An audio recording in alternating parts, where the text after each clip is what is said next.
speaking of man, marriage, Anonymous sends this question, and we're actually recycling it because Father left us with a cliffhanger. We just ran out of time last time. So we're going to represent this question from Anonymous.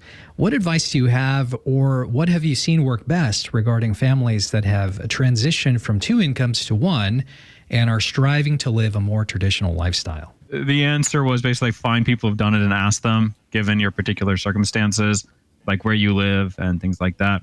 But then I mentioned something about trad wives, and we just kind of left it there, and why I have sort of an issue with trad wives. And I think that's where we're returning to now. So when I mean trad wives here, I don't mean like ladies who like to wear fancy dresses and have chickens. Like if you want to do that, like have at it, that's fine.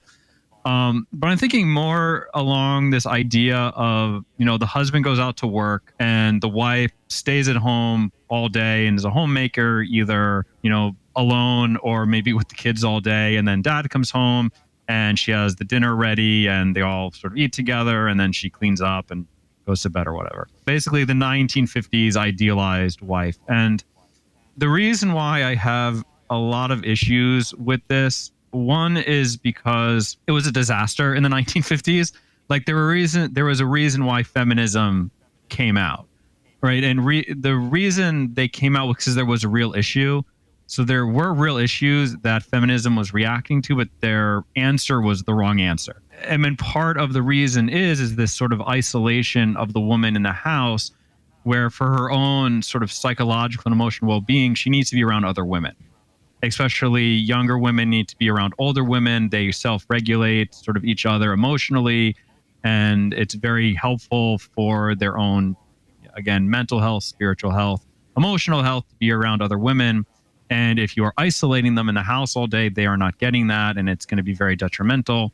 This is why there was sort of that pill popping, I don't know if you want to call it an epidemic, but sort of widespread practice of women in the 50s, the sort of mommy's little helper, right? Help her get through the day. This little pill that's going to help her. Like that is not something we want to be returning to, right? That was bad. Another thing that I think is worrisome about sort of the 1950s ideal is this sort of idea of the super trad mom.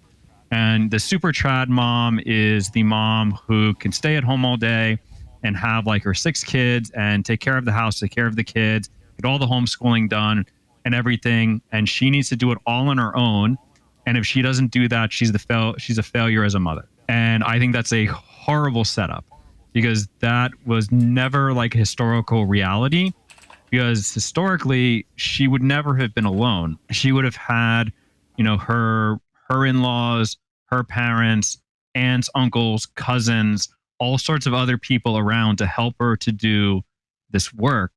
And so to be like, no, so work that would have been done in the past communally, and now saying like, no, now you have to do it all by yourself, and if you don't do it, you're a failure. I think that's just a horrible standard to try to hold someone to, because it's almost an impossible standard. And so you can have this idea of the mom feeling like she's a failure because she's trying to do something which is actually in a sense impossible historically. And so that's part of the reason why I think this idea of like the 1950s trad wife is the ideal is a horrible, horrible idea, because it sets unrealistic expectations for the wife and the mother, and can lead to actual sort of emotional and damage. But if we also look historically at ancient Christendom, like this wasn't the case. We know that men and women would work together, either out in the field doing different tasks. So the men would do the harder tasks, but the women would still be there, and the children as well. Or you'd also have the household economies, where it could be the butcher shop or the bakery or the smithery or whatever was part of or very near the house. And so this idea of like, okay, dad's going to go to work did not mean he was going like an hour and a half drive away and they're never going to see him throughout the course of the day till he gets back, right? There would be this continual interaction between the father, the mother, the husband, the wife, the children, because they're all kind of there working together. The sort of separation of the economy from the household is a more recent idea. And so even there, this idea of, well, just the husband's working and like the wife's at home, is like, okay, fine, but the home is like 5 feet away. right? So, and she's probably still helping out with things, and so are the children. And it would really, so when the children, you tell like, oh, daddy's working for the house, like they could actually see it, right? It wasn't like he was off somewhere and they had no idea what was going on. And we also have records that women were part of guilds. They were heads of guilds in the Middle Ages. So they were definitely part of the economic life of Christendom.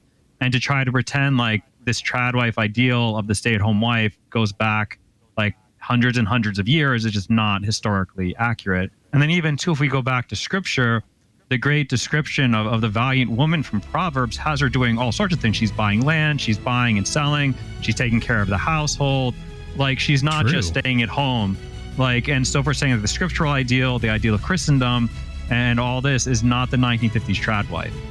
And so we need to have a deeper appreciation for the role of women throughout all of, in a sense, Christian and just Revelation history.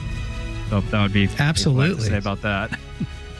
That's pretty awesome. You know, bringing up the Proverbs woman. We're going to actually pick up this question on the other side and talk about practical things that you can do to transition if that be the case. But this is a great foundation for the rest of the answer. I think now we can talk about, Father, what are some practical ways that people can move into this sort of a lifestyle? Any advice? Yeah. So I guess it depends on how much of a sacrifice you're willing to make and what the ideal you're aiming for. Again, if we're talking about what do we mean by traditional lifestyle, we really need to be thinking more of how things were done in high Christendom and not the 1950s, for all the reasons we just kind of recently talked about. And so what does that mean? It means that we need to get away from the idea that family is just the husband, wife, and the children, the nuclear family. And this is sort of my pet peeve, I guess, with the Feast of the Holy Family, because it does seem to kind of reduce the family to just the nuclear, when historically that would not have been true. And even in scripture, we have that Jesus grew up among his kinfolk, right? Sort of the extended family. And the extended family was the area or the realm in which people would live and grow, basically up until the Industrial Revolution. And it was the Industrial Revolution that started pulling people away from not only their larger family group, but also their ancestral lands and their culture. We have this sort of, I mean, there's a lot of different issues that go into this, including like how the faith is passed on.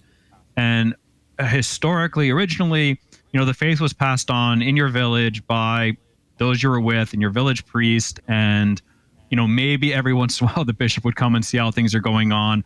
And then maybe once every couple of years you'd hear about the Pope, right? Like it was very local. Like it would be the local feast, the local customs. That is what informed your understanding of Catholicism. And it was kind of like a bottom up kind of Catholicism. But now it really seems like it's a top down kind of Catholicism where everybody's like, we have to look to the Pope and the Pope will tell us exactly what we need to do in every particular situation. Right. And part of the reason for this is the Industrial Revolution pulling people away from their ancestral lands, their ancestral culture, to work. And so all those ties got cut to the normal ways of learning about the faith, and then also upbringing children, raising children, and things like that. And then also all the various revolutions in Europe, starting in France, and then spreading, again, caused a lot of instability. And so it was very natural to be like, well, we need stability and we need to know the faith, so we're just going to look to Rome. And so over the past couple hundred years, there's been this sort of hyper focus on Rome away from the local. And so, again, if we're trying to go back to like living the traditional lifestyle, which I'm going to mean, again, more than just the 1950s, but back to like high Christendom, then it's really going to mean not just the nuclear family, but it has to involve an extended family and extended community. Like it has to be a place where, you know, you are not just living like apart from your neighbors, but with your neighbors who should all, in a sense, be Catholic. You should all go to the same parish. You should be celebrating feast days together. You should be helping raising each other's children. There should be extended families. And just extended sort of social network. And I think it's going to be very difficult to reclaim a sort of traditional lifestyle if we continue with this idea that it's just the nuclear family that matters, and sort of coupled with that here in the U.S. This sort of rugged individualism, that like I'm supposed to do it myself and I can do whatever I want as long as it's not hurting anybody else. And unfortunately, when that sort of seeps into your practice of Catholicism, it's actually contrary to Catholicism, because Catholicism is really all about the communion of saints in a certain sense. Like we're all in this together. We're all supposed to help each other. No one gets to heaven alone, or no one gets to heaven just as a nuclear family. And so the way sort of saying, I want to live a more traditional lifestyle, well, like you can't do that just as a nuclear family. You need to do that with a parish. You need to do that with a larger community. And so like, how do you get there? Like, I have no idea. Like, how do we get there? I have no idea. But like, that needs to be what we're working towards. And I know there are some programs out there trying to find like Catholic communities in Florida or wherever, or sort of like the Benedictine option, the St. Benedict option, or whatever it's called. Like that's sort of also keeping this in mind as well. And that just in general, again, when it comes to women, like your model should be the woman of Proverbs, not the woman of the 1950s. Yeah, I think it's more than just a problem that can be taken care of just on the nuclear family level. And unless we start talking about it as a problem larger than that, I don't think we're ever going to really fix it. Do you want to support Ask a Priest Live? Click here to donate to this channel and support our mission, or donate safe and secure at thestationofthecross.com.